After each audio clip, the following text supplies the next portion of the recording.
When you hear the name Leonardo da Vinci, what comes to mind? Probably the Mona Lisa, right? Or maybe the Last Supper. These incredibly serene, beautiful works of art. But there was another Leonardo, a man who filled his private notebooks with designs for horrific weapons of war. How could the same person who created such sublime beauty also design machines for brutal destruction? Well, that's the Da Vinci paradox. I mean, think about it. On one side, you have this image of Leonardo as a gentle soul. He was a vegetarian, a pacifist. He loved animals so much he would literally buy caged birds in the marketplace just so he could set them free. But then there's this other guy, a military engineer who cooked up automated machine guns and terrifying scythed chariots for some of the most ruthless warlords of the era. The two versions just don't seem to fit together. So, who was the real Leonardo? Was he a hero of art and science, or kind of a villain profiting from conflict? The truth, as you might guess, is way more complicated. And the clues, well, they're hidden away in his secret notebooks. To understand how he went from painter to weapons maker, you have to go back to when he was 24 years old. He was publicly humiliated by a charge of homosexuality, and it seems to have broken something in him. He retreated, and this sense of shame and rejection forged a new ambition, a desperate need for power and security. And that ambition drove him away from the art world and straight into the deadly business of war. You can see this shift perfectly in a letter he wrote in 1482. He was trying to get a job with the powerful Duke of Milan. But get this, he doesn't lead by saying, "Hey, I'm the guy who paints beautiful pictures." No, he pitches himself as a war engineer, basically sending a resume listing all the deadly machines he could build for the Duke. It was a total rebranding. And once he got the job, his mind just unleashed these terrifying concepts. Take the great arbalist.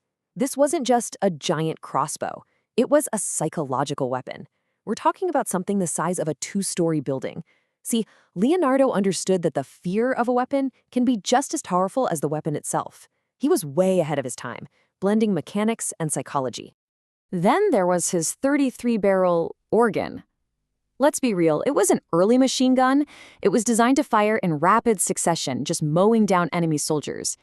And this is 3 full centuries before the machine gun was actually invented. Leonardo already knew a basic rule of warfare: speed kills. And if you want to know just how brutal his thinking could be, you only have to read his own notes. He described his scythed chariot, this horrific machine with spinning blades, saying it would cut through the legs of enemy soldiers like wheat. The imagery is just chilling. He even dreamed up an armored vehicle, pretty much a precursor to the modern tank.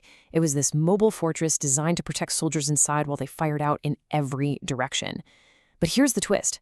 Some historians notice that in his drawings, the gears are designed backward. It wouldn't have been able to move. So was this a simple mistake? Or was it the artist in him, his conscience, deliberately sabotaging his own deadliest creation? But here's where the story takes another turn. While one part of his brain was busy designing machines to chain people to the earth in war, another part was looking up to the sky. He became obsessed with a new, purer challenge: the dream of flight. Now, his process was all about learning from his mistakes. His first attempt was, well, a total flop. He built this thing called an ornithopter, designed to flap its wings like an insect. It didn't work. But that failure was key. He realized you can't just copy nature, you have to understand it. He started studying the shape of a bird's wing and realized the secret wasn't flapping, it was physics. And in studying that curved wing, he figured out the basic principle of aerodynamic lift. The idea that air moving faster over a curved surface creates lift. We call it Bernoulli's principle today. The amazing thing? Leonardo understood it 300 years before it was officially discovered. That new understanding led him to one of his most famous designs, the aerial screw. It's basically a helicopter, and it came from such a simple, brilliant observation.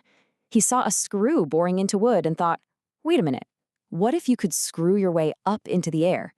It took another 450 years for the first helicopter to actually fly, but the blueprint was right there in his notebook. Okay, so he's tackled war machines, he's basically invented aerodynamics. What's left? Well, the most complicated and mysterious machine of all, the human body. He turned his focus inward, ready to challenge everything people thought they knew about themselves. To get how huge this was, you have to understand that for 1,500 years, medicine was stuck. Everyone was still following the theories of an ancient Roman doctor named Galen. The problem?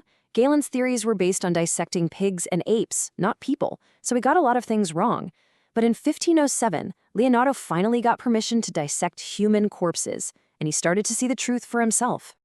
And what he found just shattered everything they thought they knew. He was the first to accurately draw the S-curve of the human spine. He identified hardening of the arteries as a killer. He proved the heart was a muscle, a four-chambered pump, not some mystical seat of the soul. His drawings of a fetus in the womb are so accurate, they're still breathtaking today. But maybe his most brilliant insight was about how blood moves through the heart. Common sense says it flows in a straight line, right? Like water through a pipe. But Leonardo looked at the shape of the chambers and thought, no, that's not efficient. He theorized that the blood must actually flow in a swirling spiral vortex, helping the valves open and close with less stress. And guess what?